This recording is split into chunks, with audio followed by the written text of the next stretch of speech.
From His fullness, we have all received grace upon grace. John 1:16.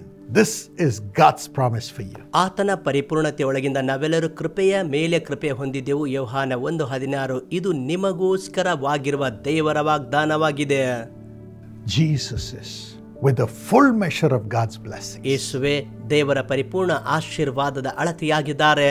He has the full measure of holiness. ಆತನಲ್ಲಿಯೇ ಪರಿಪೂರ್ಣ ಪವಿತ್ರತೆ ಇದೆ. He has the full measure of the power of God. ದೇವರ ಸಂಪೂರ್ಣ ಶಕ್ತಿ ಆತನಲ್ಲಿಯೇ ಅಡಗಿದೆ. He has the full measure of godliness. ಪೂರ್ಣ ಪ್ರಮಾಣದ ದೈವಿಕತ್ವ ಆತನಲ್ಲಿದೆ. He is God in flesh. ಆತನು ಶರೀರದಲ್ಲಿ ದೇವರಾಗಿದ್ದಾನೆ. And when we receive Jesus ಯೇಸುವನ್ನು ನಾವು ಹೊಂದಿಕೊಳ್ಳುವಾಗ and say, Lord, I give up my sin. ಕರ್ತನೇ ನನ್ನ ಪಾಪ ಬಿಟ್ಟು ಬಿಡುತ್ತೇನೆ ಎಂದು ಹೇಳುವಾಗ, I give up my connection with the devil. ಸೈತಾನನೊಂದಿಗಿರುವ ಸಂಬಂಧ ನಾನು ಬಿಟ್ಟು ಬಿಡುತ್ತೇನೆ ಎಂದು ಹೇಳುವಾಗ, I give up my connection with all the evil people of the world. ಈ ಲೋಕದ ಕೆಟ್ಟ ಜನರೊಂದಿಗಿರುವ ಎಲ್ಲ ಸಂಬಂಧ ಬಿಟ್ಟು ಬಿಡುತ್ತೇನೆ ಎಂದು ಹೇಳುವಾಗ, And I connect myself only with you, Lord Jesus. ಕರ್ತನಾದ ಯೇಸುವೆ ನಿನ್ನೊಂದಿಗೆ ಮಾತ್ರ ಸಂಬಂಧ ಹೊಂದುತ್ತೇನೆ ಎನ್ನುವಾಗ, The embodiment of holiness. ಮತ್ತು ಆ ಪರಿಶುದ್ಧತೆಯಲ್ಲಿ We receive grace upon grace. ನಾವು ಕೃಪೆಯ ಮೇಲೆ ಕೃಪೆಯನ್ನು ಹೊಂದಿಕೊಳ್ಳುತ್ತೇವೆ. Grace to be forgiven. ಕ್ಷಮಾಪಣೆ ಹೊಂದುವುದಕ್ಕಾಗಿ ಕೃಪೆ ಹೊಂದುತ್ತೇವೆ. Grace to be transformed into the image of Jesus. ಯೇಸುವಿನ ಸಾರೂಪ್ಯದಲ್ಲಿ ಬದಲಾಗುವುದಕ್ಕಾಗಿ ಕೃಪೆ. Grace to receive every blessing that is contained in Jesus. ಯೇಸುವಿನಲ್ಲಿರುವ ಎಲ್ಲ ಆಶೀರ್ವಾದ ಹೊಂದಿಕೊಳ್ಳುವುದಕ್ಕಾಗಿ ಕೃಪೆ. Grace to enter into heaven. ಪರಲೋಕಕ್ಕೆ ಹೋಗುವುದಕ್ಕಾಗಿ ಕೃಪೆ ಹೊಂದಿಕೊಳ್ಳುತ್ತೇವೆ. Grace upon grace. ಕೃಪೆಯ ಮೇಲೆ ಕೃಪೆ. Grace upon grace doesn't mean that you can commit any sin and grace will come and forgive you. ಕೃಪೆಯ ಮೇಲೆ ಕೃಪೆ ಎಂದರೆ ನೀವು ಏನೇ ಪಾಪ ಮಾಡಿದರೂ ಆ ಕೃಪೆ ಬಂದು ನಿಮ್ಮನ್ನು ಕ್ಷಮಿಸುತ್ತದೆ ಎಂದು ಅರ್ಥವಲ್ಲ. God will never tolerate a person who deliberately sins. ಬೇಕಂತಲೇ ಪಾಪ ಮಾಡುವ ವ್ಯಕ್ತಿಯನ್ನು ದೇವರು ಎಂದಿಗೂ ಸಹಿಸಿಕೊಳ್ಳುವುದಿಲ್ಲ. Yes, when we sin, ಹೌದು, ನಾವು ಪಾಪ ಮಾಡುವಾಗ in our weakness, ನಮ್ಮ ಬಲಹೀನತೆಯಲ್ಲಿ the Holy Spirit intercedes for us. ಪವಿತ್ರ ಆತ್ಮನು ನಮಗೋಸ್ಕರ ಬೇಡಿಕೊಳ್ಳುತ್ತಾನೆ. The Holy Spirit tells us you have committed sin. ನೀನು ಪಾಪ ಮಾಡಿದಿ ಎಂದು ಪವಿತ್ರ ಆತ್ಮನು ತಿಳಿಸುತ್ತಾನೆ. When we truly repent and ask God for grace not to commit that sin anymore. ನಾವು ನಿಜವಾಗಿ ಪಶ್ಚಾತ್ತಾಪ ಪಟ್ಟು ಕರ್ತನೇ ಆ ಕೃಪೆ ನಾನು ಇನ್ನು ಪಾಪ ಮಾಡದಂತೆ ಸಹಾಯ ಮಾಡಿ ಎಂದು ಕೇಳುವಾಗ, And we leave our sins ನಮ್ಮ ಪಾಪ ಬಿಟ್ಟು ಬಿಡುವಾಗ and ask for forgiveness. ಮತ್ತು ಕ್ಷಮೆ ಕೇಳುವಾಗ Grace comes. ಆ ಕೃಪೆ ಬರುತ್ತದೆ. Even if we fall 7 times, 7 ಸಾರಿ ಬಿದ್ದರೂ ಕೂಡ God's grace comes when we truly repent and believe. ಮತ್ತು ನಿಜವಾಗಿ ಪಶ್ಚಾತ್ತಾಪ ಪಟ್ಟು ನಂಬುವಾಗ ಆತನ ಕೃಪೆ ನಮ್ಮ ಮೇಲೆ ಬರುವುದು. And grace protects us ಮತ್ತು ಕೃಪೆ ಬರುತ್ತದೆ and gives us the fullness of Jesus. ಯೇಸುವಿನ ಸಂಪೂರ್ಣತೆ ಕೊಡುತ್ತದೆ. If we just do sin and say, Lord, forgive me, without asking for the transformation into the image of Jesus to live without sin, grace will have no meaning. ಪಾಪ ಮಾಡಿದಾಗ ಕರ್ತನೇ ನನ್ನ ಕ್ಷಮಿಸಲು ಸುಮ್ಮನೆ ಹೇಳಿ ಯೇಸುವಿನ ಸಾರೂಪ್ಯದಲ್ಲಿ ಬದಲಾಗದೆ ಪಾಪವಿಲ್ಲದೆ ಜೀವಿಸದೆ ಹೋದರೆ ಅದಕ್ಕೆ ಅರ್ಥವಿಲ್ಲ. So let us truly repent. ಅದಕ್ಕಾಗಿ ನಿಜವಾಗಿ ಪಶ್ಚಾತ್ತಾಪ God will ಪಡೋಣ. give us the fullness to carry Jesus. ಯೇಸುವನ್ನು ಹೊತ್ತುಕೊಂಡು ಹೋಗುವುದಕ್ಕಾಗಿ ಕರ್ತನು ಸಂಪೂರ್ಣತೆಯನ್ನು ಕೊಡುತ್ತಾನೆ. Grace will come to transform us. ಮತ್ತು ಕೃಪೆಯು ನಮ್ಮನ್ನು ಬದಲಾಯಿಸುವುದಕ್ಕೆ ಬರುತ್ತದೆ. Another translation of this verse says, ಇನ್ನೊಂದು ಭಾಷಾಂತರದಲ್ಲಿ ಈ ವಾಕ್ಯವು ಹೇಳುತ್ತದೆ, from the fullness of Jesus, ಯೇಸುವಿನ ಪರಿಪೂರ್ಣತೆಯಿಂದ we receive one blessing after another. ಒಂದರ ನಂತರ ಇನ್ನೊಂದು ಆಶೀರ್ವಾದ ಹೊಂದಿಕೊಳ್ಳುತ್ತೇವೆ. Every blessing is contained in Jesus. ಯೇಸುವಿನಲ್ಲಿ ಎಲ್ಲ ಆಶೀರ್ವಾದ ಅಡಗಿದೆ. So open your heart. ನಿಮ್ಮ ಹೃದಯ ತೆರೆಯಿರಿ. Whatever blessing you need right now, ಈಗಲೇ ನಿಮಗೆ ಬೇಕಾಗಿರುವ ಎಲ್ಲ ಆಶೀರ್ವಾದ, receive the fullness of Jesus. ಯೇಸುವಿನ ಪೂರ್ಣತೆಯನ್ನು ಹೊಂದಿಕೊಳ್ಳಿರಿ. Don't just ask for blessing after blessing. ಆಶೀರ್ವಾದ ನಂತರ ಆಶೀರ್ವಾದ ಮಾತ್ರ ಕೇಳಬೇಡಿರಿ. Ask for Jesus. ಯೇಸುವಿಗಾಗಿ ಕೇಳಿರಿ. When my father was praying, fill me with the gifts of the Holy Spirit, Lord, ಕರ್ತನೇ ಪವಿತ್ರಾತ್ಮನ ವರಗಳಿಂದ ತುಂಬು ಎಂದು ನನ್ನ ತಂದೆ ಪ್ರಾರ್ಥನೆ ಮಾಡುತ್ತಿರುವಾಗ the Almighty God asked, ಸರ್ವಶಕ್ತನಾದ ದೇವರು ಕೇಳಿದರು, Dinakaran, do you want me or the gifts of the Holy Spirit? ನಾನು ನಿನಗೆ ಬೇಕೋ ಅಥವಾ ಪವಿತ್ರಾತ್ಮನ ವರಗಳು ಬೇಕೋ? The Holy Spirit made my father pray, Lord, I want you. ಕರ್ತನೇ ನೀನೇ ನನಗೆ ಬೇಕು ಎಂದು ಪವಿತ್ರಾತ್ಮನ ಪ್ರಾರ್ಥಿಸುವಂತೆ ಮಾಡಿದನು. I want you. ನೀನೇ ನನಗೆ ಬೇಕು. And the Lord blessed him with everything. ಮತ್ತು ಕರ್ತನು ಎಲ್ಲದರಿಂದ ಆಶೀರ್ವದಿಸಿದನು.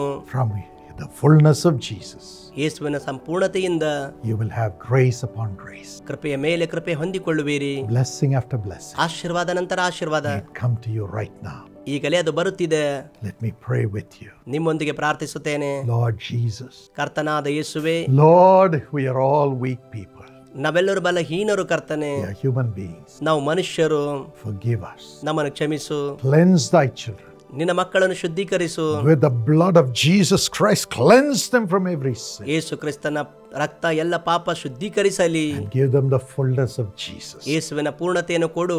Help them to pray to receive Jesus. ಯೇಸುವನ್ನು ಹೊಂದಿಕೊಳ್ಳುವುದಕ್ಕೆ ಪ್ರಾರ್ಥಿಸುವಂತೆ ಸಹಾಯ ಮಾಡು. Jesus. ಯೇಸುವನ್ನು. Jesus. ಯೇಸುವನ್ನು. Holiness of Jesus. ಯೇಸುವಿನ ಪವಿತ್ರತೆ. The perfection of Jesus. ಯೇಸುವಿನ ಪರಿಪೂರ್ಣತೆ. The blessings of Jesus. ಯೇಸುವಿನ ಆಶೀರ್ವಾದ. Let it come into them. ಈಗಲೇ ಅವರಿಗಾಗಿ ಬರಲಿ. Let it come into them. ಬರಲಿ.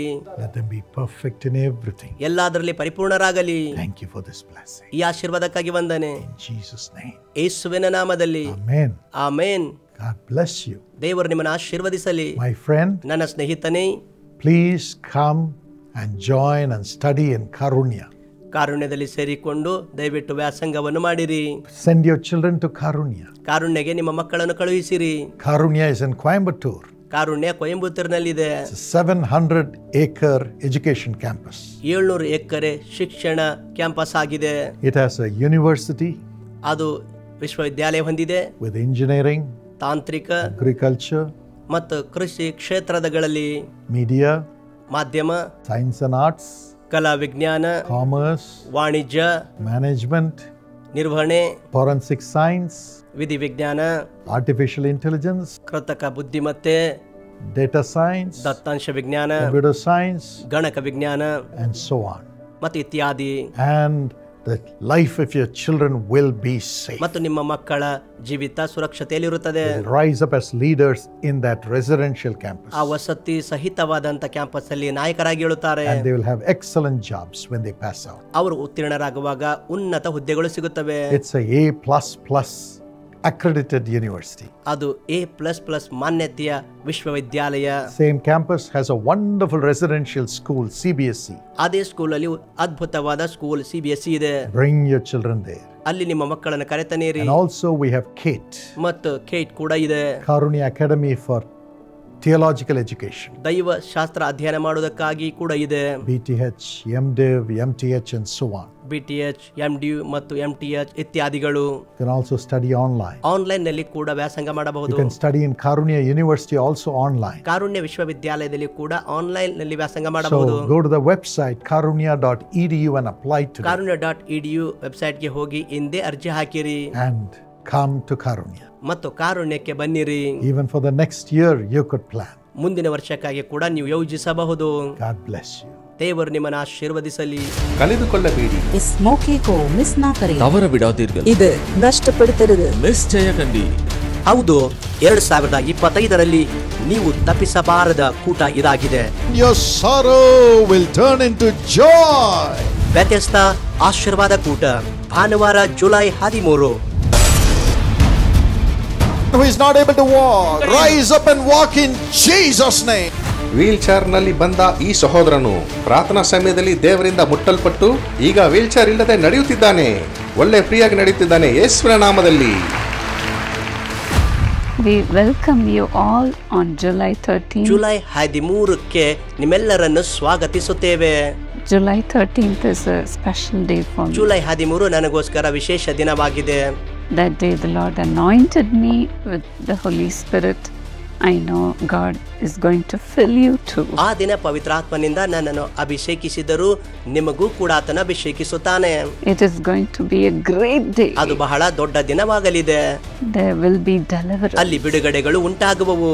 Where the Spirit of the Lord there is deliverance. ಎಲ್ಲಿ ಕರ್ತನ ಆತ್ಮನಿದ್ದಾನೋ ಅಲ್ಲಿ ಬಿಡುಗಡೆ ಉಂಟು. Come and be blessed. ಬನ್ನಿರಿ, ಆಶೀರ್ವಾದ ಹೊಂದಿಕೊಳ್ಳಿರಿ. We'll wait to pray with you. ನಿಮ್ಮೊಂದಿಗೆ ಪ್ರಾರ್ಥಿಸಲು ಕಾದುಕೊಂಡಿರುತ್ತೇವೆ. Come with all your friends and family. ನಿಮ್ಮ ಎಲ್ಲ ಕುಟುಂಬ ಸ್ನೇಹಿತರೊಡನೆ ಅಲ್ಲಿ ಬನ್ನಿರಿ.